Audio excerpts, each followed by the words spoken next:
Darkness is cheap, and Scrooge liked it.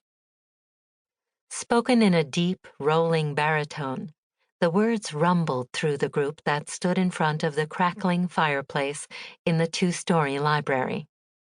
The speaker paused, and silence filled the room, disturbed only by the soft rustle of taffeta and the snap of the fire. Nearly everyone standing in the Castleton Manor Library wore Victorian garb in shades of brown, magenta, and black. Faith Newberry suspected this group didn't miss too many chances to trot out their Victorian finery, but she definitely felt underdressed as she stood among the Charles Dickens Society members during the dramatic reading. As librarian of the beautiful Castleton Manor Library, Faith was required to attend the reading, but it was no hardship. She'd always loved Dickens and could recite much of A Christmas Carol by heart. The story had been a family favorite when she was a child, and she'd seen nearly every movie adaptation ever made, even the animated ones. With its air of history, the magnificent library at Castleton Manor was a perfect venue for the reading.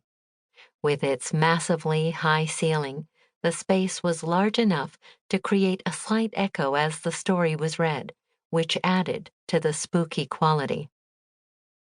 Built in 1895 and filled with craftsmanship and furniture that fit its French Renaissance chateau style, Castleton Manor was anything but spooky, but it did have character, and the library reflected that character.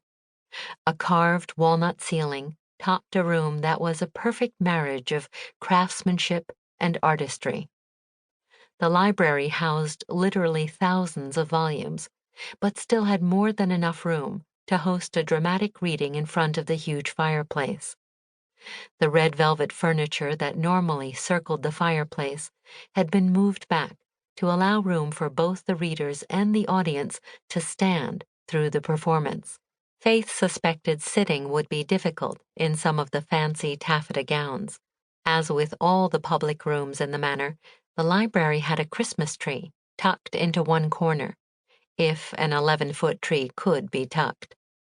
The sparkling white lights and assorted red ornaments added a touch of whimsy to the room. Evergreen boughs wrapped around lamps and draped across the fireplace mantel lent a lovely scent to the air. No one could doubt that it was Christmas at Castleton Manor. The deep voice picked up the story again. But before he shut his heavy door, he walked through his rooms to see that all was right. He had just enough recollection of the face to desire to do that. The reader, Charles Huffam, clearly loved the sound of his own voice. His pleasure at the attention of every member of the Charles Dickens Society had pinked his normally pale cheeks. He wore fawn-colored pants, a heavily embroidered waistcoat, and a jacket that was a shade lighter than the pants. In one hand, he carried a shining black walking stick with a silver handle, and in the other, a top hat. The clothes were impressive, but it was the man's countenance that impressed Faith the most. With a hooked nose, craggy features, wild curly hair with a receding hairline, and a similarly wild beard and mustache, he looked as if he might have stepped out of an old portrait of Charles Dickens himself.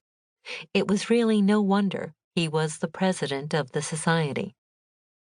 A younger man stood beside the society president, holding a length of heavy chain and wearing a gloomy expression. At his feet, a shaggy mixed-breed dog stared up at him with rapt attention. The sight of the bright, attentive pet made Faith miss Watson, her mischievous tuxedo cat. She'd left him behind at the cottage for his own good since she knew there would be dogs in attendance, and Watson loved to tease dogs. To keep listening to this audiobook, I've left you a link in the description so you can do it, at no cost thanks to Audible's 30-day free trial.